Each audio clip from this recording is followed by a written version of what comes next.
Reino Plantae, o reino das plantas. O ramo da biologia que estuda todas as plantas chama-se botânica. Características gerais, então, das plantas. São eucariontes, ou seja, tem um modelo de célula com núcleo definido, organelas, então tanto mais complexo, a forma de organização celular. São pluricelulares, dotados, então, de mais de uma célula, um conjunto delas. Autótrofos, ou seja, produzem seu próprio alimento, é a forma de nutrição, por fotossíntese. Então, nós falamos que são fotossintetizantes. Tem presença de seiva bruta e elaborada, que eu já vou comentar numa imagem seguinte, que é todo o processo da distribuição do nutriente dentro da planta.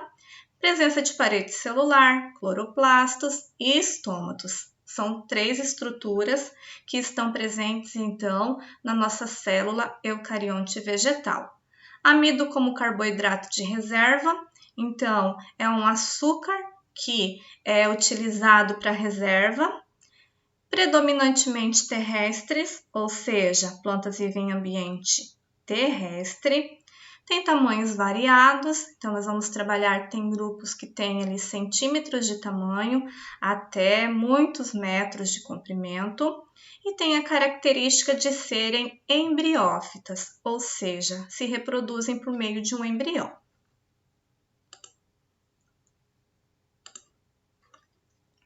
Aqui nós temos um modelo de uma célula eucarionte vegetal, que nós já trabalhamos em outro momento, e está aqui destacando a presença de uma organela muito importante que nós chamamos de plastos, ou também, que eu sempre comento, os cloroplastos, é a mesma coisa. Está mostrando ali a parede celular, o vacúolo, que é aquele acúmulo de água enorme dentro da célula, e estes cloroplastos são verdinhos e tem a presença de um pigmento chamado de clorofila. Aqui está mostrando uma imagem de microscopia, enfatizando para nós a parede celular. Então, cada delimitação dessa está formando ali a estrutura celular. E a presença dos cloroplastos, que são esses círculos verdinhos que tem dentro da célula da planta.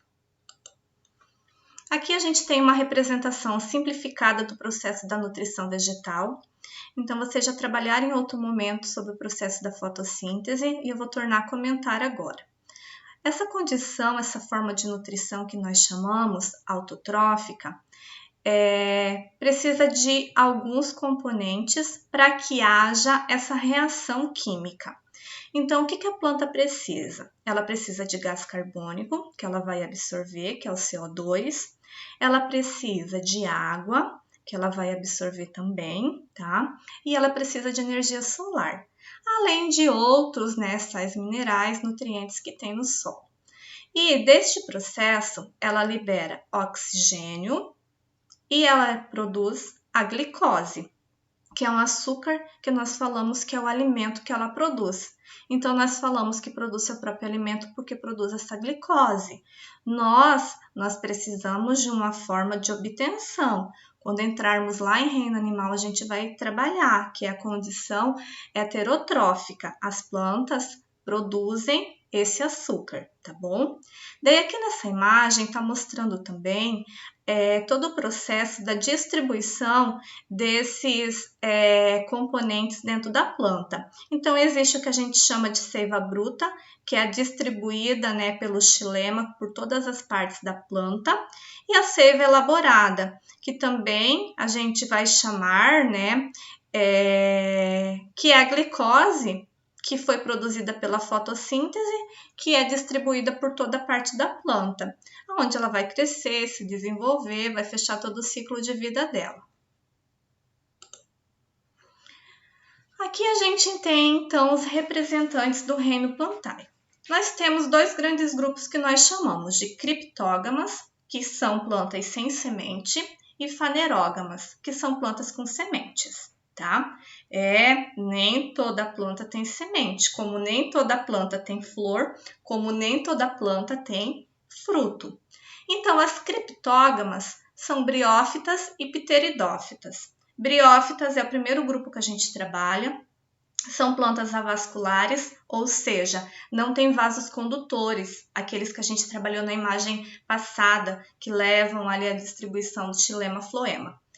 As pteridófitas são vasculares, então já são plantas de um porte um pouco maior, e então já tem, né, a presença desses vasos condutores, tá? Briófita a gente tem como representantes os musgos e hepáticas, e as pteridófitas nós temos como representantes samambaias e avencas. Quando entrarmos em cada grupo desses, a gente vai trabalhar mais características, vamos ver imagens, para entendermos ali, né, todos esses representantes ali dentro do grupo.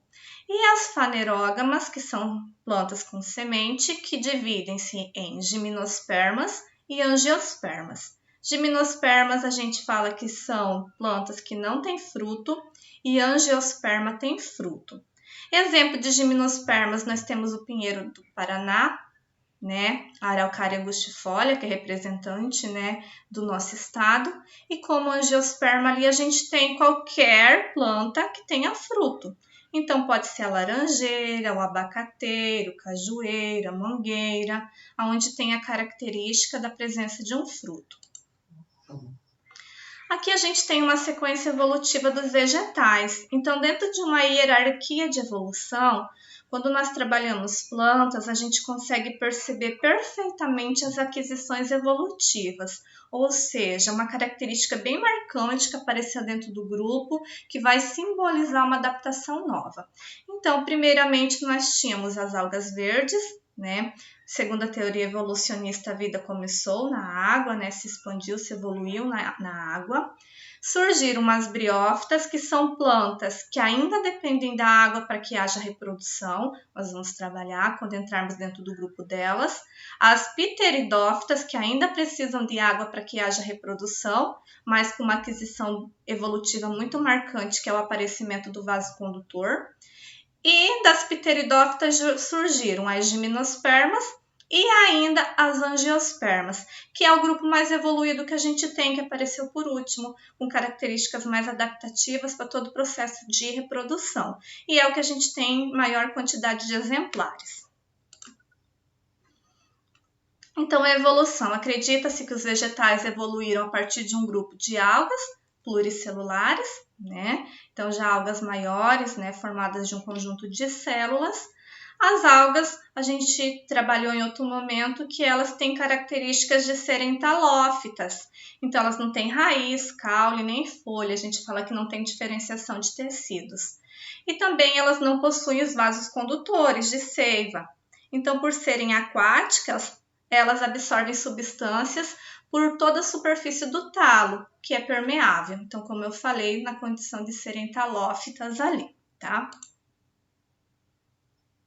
Aqui, seguindo, todo o processo de evolução deu a condição de surgirem novas estruturas, tá? Os órgãos para fixação e absorção de água e sais minerais, tá? Que agora, né, depois do processo de evolução, elas estão presentes no solo, então precisam dessa estrutura. A epiderme, que tem um revestimento ali para impedir a desidratação. Antes não precisava, porque eram plantas que viviam somente, aliás, as algas que viviam em ambiente aquático. Células especiais chamadas de estômatos, que permitem a troca de gases entre vegetal e atmosfera. Planta respira também, tá, pessoal? Não faz somente fotossíntese, ela respira, principalmente na ausência de luz solar à noite. Então, ela vai absorver oxigênio e libera gás carbônico, que é o processo inverso. E o que permite essa troca de gases com o ambiente são esses estômatos ali que está mostrando para nós a imagem ali, um desenho didático. A reprodução. Então, as plantas se reproduzem, tá, gente? Também se modificou dentro de uma linha de evolução. As algas, por viverem em ambiente aquático, possuem todas as gametas flagelados, que vão nadar em direção aos outros para que haja fecundação. Já os vegetais, por viverem em solo firme, foram ao longo do tempo, né, adquirindo outras formas de reprodução, que estudaremos a seguir então, tá? Então, briófitas fica para a próxima aula. Até!